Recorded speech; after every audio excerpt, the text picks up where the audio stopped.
அன்பார்ந்த நூல் நிலையம் பார்வையாளர்களே வணக்கம். தமிழ்நாட்டில் பட்டி தொட்டி எங்கும் இருக்கக்கூடிய பள்ளிக்கூடங்கள், கல்லூரிகள் மட்டுமல்ல, பம்பாய் தமிழ்ச்சங்கம், சிங்கப்பூர், மலேசிய தமிழ்ச்சங்கங்கள், டெல்லி தமிழ்ச்சங்கம், அமெரிக்க தமிழ்ச்சங்கம், இப்படி தமிழர்கள் வாழக்கூடிய நாடுகளெங்கும் நன்றாக அறியப்பட்டவர், உணரப்பட்டவர் திரு ஸ்டாலின் குணசேகரன் அவர்கள். நான் 20 ஆண்டுகளுக்கு முன்பு, 25 ஆண்டுகளுக்கு முன்பு சென்னையில் மகாத்மா காந்தி நூல்கள் வெளியீட்டு விழா, தொகுப்பு நூல்கள் வெளியீட்டு விழா நடைபெற்றது. கிண்டியில் அருட்செல்வர் மகாலிங்கம் அவர்களுடைய அறக்கட்டளையின் சார்பாக இது நடைபெற்றது.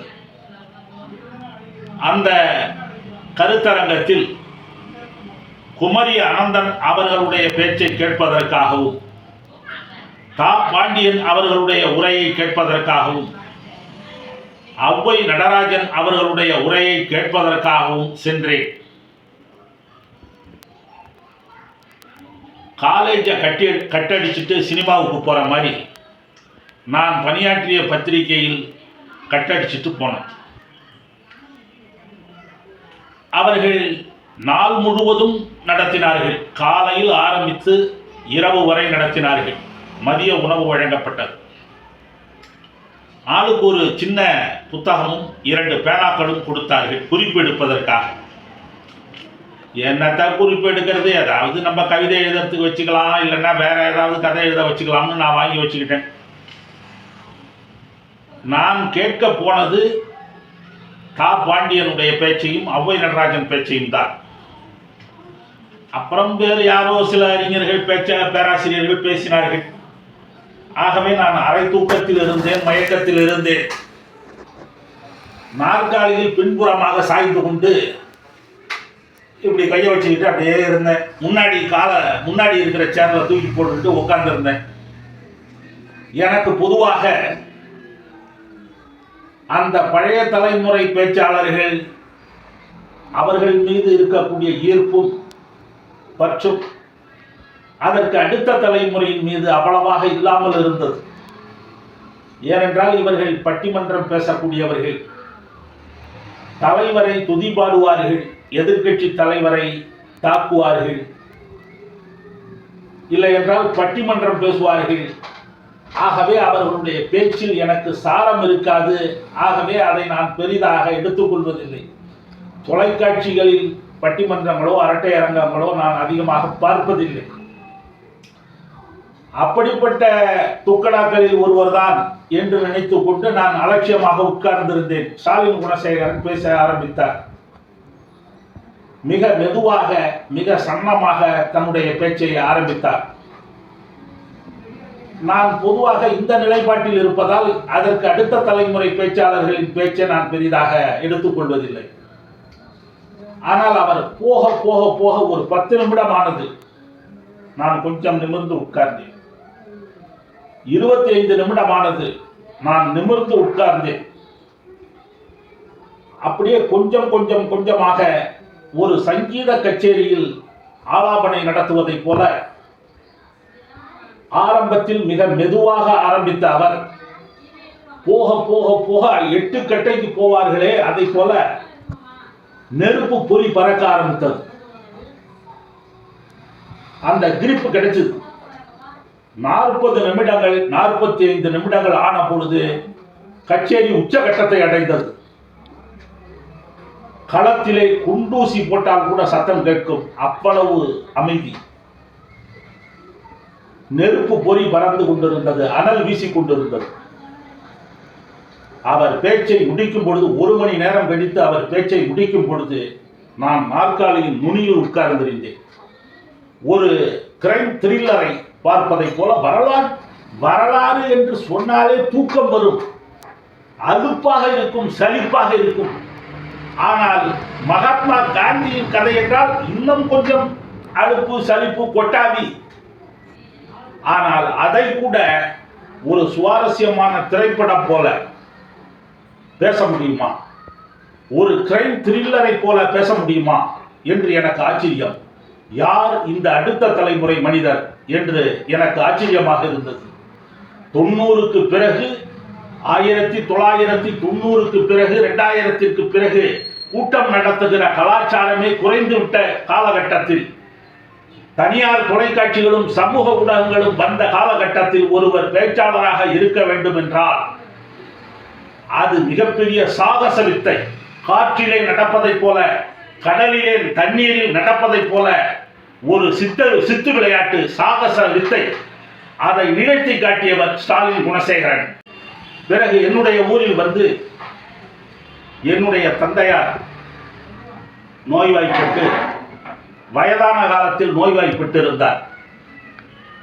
அதே போல என்னுடைய 85 வயதான என்னுடைய ஆசிரியர் MK என்று அழைக்கப்பட்ட குமாரசாமி MK, இருவருக்கும் ஸ்டாலின் குணசேகரன் அவர்களுடைய ஆகஸ்ட் புரட்சி, வஉசி என்கிற 2 தலைப்பிலும் அவர் பேசிய உரைகளை போட்டு காட்டினேன். ஜி சுப்பிரமணிய ஐயர், ஞானசுந்தரம், பேராசிரியர் ஞானசுந்தரம் பேசிய கம்பெனியில் சகோதரத்துவம், கோயம்புத்தூர் கோவை கிருஷ்ணா ஸ்வீட்ஸ் அவர்கள் நடத்திய ஆன்மீக பண்ணையில் 4000 திவ்ய பிரபந்தத்தை கண்ணன் என்ற கருந்தெய்வம் என்கிற தலைப்பில் 1.5 மணி நேரம் பேசினாரே ஞானசுந்தரம், அவருடைய பேச்சையும் ஸ்டாலின் குணசேகரன் அவர்களுடைய பேச்சையும் என்னுடைய ஆசிரியருக்கும் தந்தையாருக்கும் போட்டு காட்டினேன். அவர்கள் மிகவும் திருப்தி அடைந்தார்கள். பிறகு 2 திராவிட கட்சி பேச்சாளர்களுடைய பேச்சையும் போட்டு காட்டினேன். ஏனென்றால் 2 பேரும் கொஞ்சம் பழைய திமுக திராவிட இயக்கத்தில் பற்று உள்ளவர்கள். இந்த 4-5 உரைகளையும் போட்டு காட்டிவிட்டு நான் கேட்டேன் அவர்களை. ஒரு நாள் முழுவதும் கேட்டார்கள், அடுத்த நாள் முழுவதும் கேட்டார்கள். 2 நாள் கழித்து நான் கேட்டேன், இந்த 5-6 உரைகளில் உங்களுக்கு திராவிட இயக்க பேச்சாளர்களின் பேச்சு தான் பிடித்திருக்கும், ஏனென்றால் நீங்கள் 2 பேருமே திமுகவில் பற்று உள்ளவர்கள் என்று சொன்னேன். ஆனால் அவர்கள் 2 பேரும் சொன்னது எனக்கு ஆச்சரியமாக இருந்தது. திராவிட இயக்க பேச்சாளர்களை நாங்கள் பெரிதாக எடுத்துக்கொள்ளவில்லை. அவர்கள் பேசிய செய்திகள் அனைத்தும் நாங்கள் ஏற்கனவே கேள்விப்பட்டதுதான். அவர்களுடைய பேச்சை நாங்கள் ஏற்கனவே கேட்டிருக்கிறோம். ஸ்டாலின் குணசேகரன் பேச்சையும் பேராசிரியர் ஞானசுந்தரம் பேச்சையும் தான் நாங்கள் விரும்பி கேட்டோம். இவர்கள் புதியவர்கள், இவர்கள் பேசிய செய்திகள் அனைத்தும் புதிய செய்திகள் என்று சொன்னார்கள்.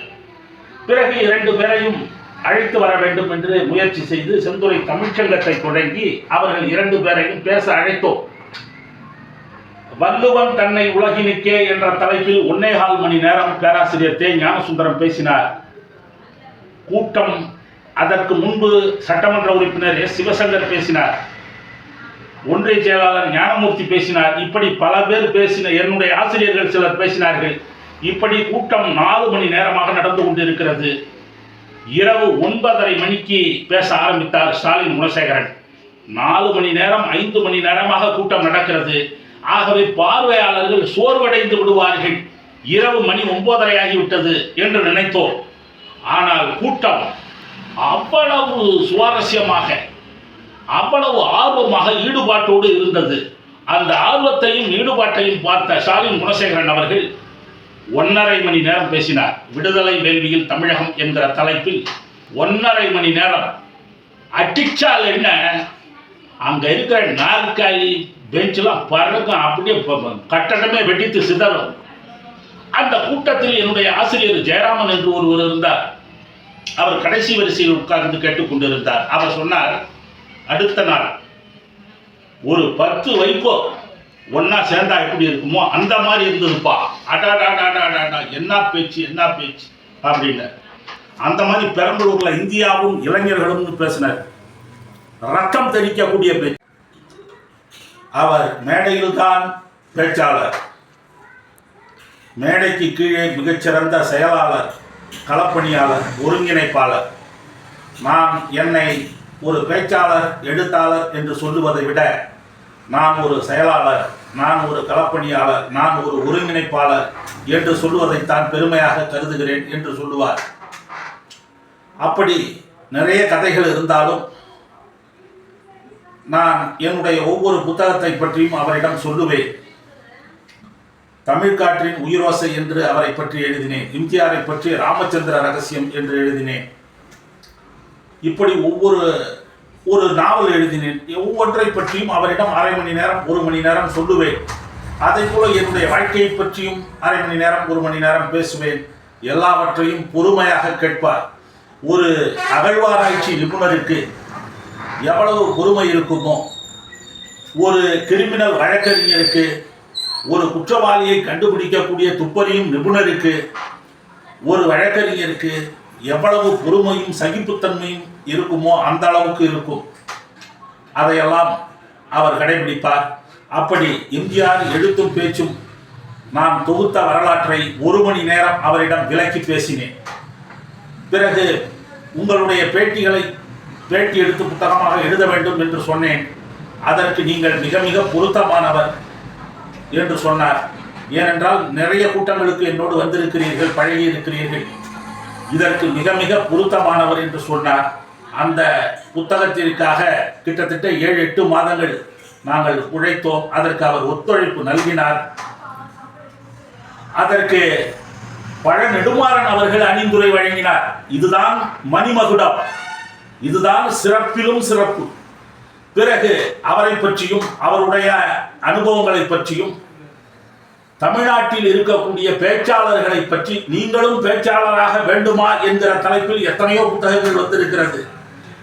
ஆனால் ஒரு ஆய்வு கண்ணோட்டத்தில், விமர்சன கண்ணோட்டத்தில் பல்வேறு பேச்சாளர்களை பற்றியும் எழுதப்பட்ட புத்தகம் வரவில்லை. தமிழ்காற்றின் உயிரோசை என்று எழுதினேன் முல்லை பதிப்பகத்தில்.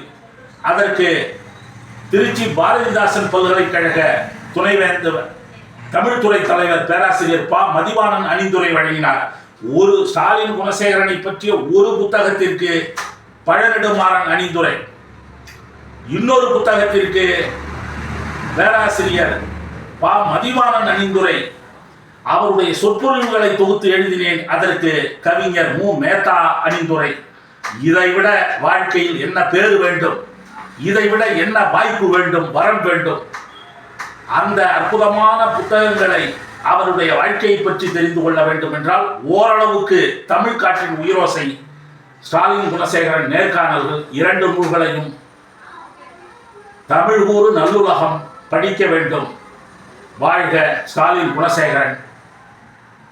ஒரு முறை வந்தியத்தேவன் அவர்களும் ஸ்டாலின் குணசேகரன் அவர்களும் வந்திருந்தார்கள். அப்பொழுது நான் சொன்னேன், ஒருவர் திராவிட இயக்கத்தின் தளபதி, இன்னொருவர் பொதுவுடைமை இயக்கத்தின் தளபதி. 2 பேரும் தமிழ்நாடு முழுவதும் சென்று முற்போக்காளர்கள் சோர்வடையும் பொழுது, கொள்கை வீரர்கள் சலிப்படையும் பொழுது, தன்னுடைய வண்ண தமிழ் வார்த்தைகளால், வைர வரிகளால் தன்னம்பிக்கை ஊட்டி ஊக்கப்படுத்தக்கூடியவர்கள் இவர்கள். வண்ணத்தமிழ் வானம்பாடிகள் என்று அறிமுகப்படுத்தினேன். அப்படி இந்த நாடு முழுவதும் சென்று பள்ளத்தில் வீழ்ந்திருக்கும் குரலரெல்லாம் விழிப்பெற்று பதவி கொள்ள, தெருளூற்ற தமிழமுதின் சுவை காண உரையாற்றி வருபவர் ஸ்டாலின் குணசேகரன் அவர்கள். நன்றி, வணக்கம்.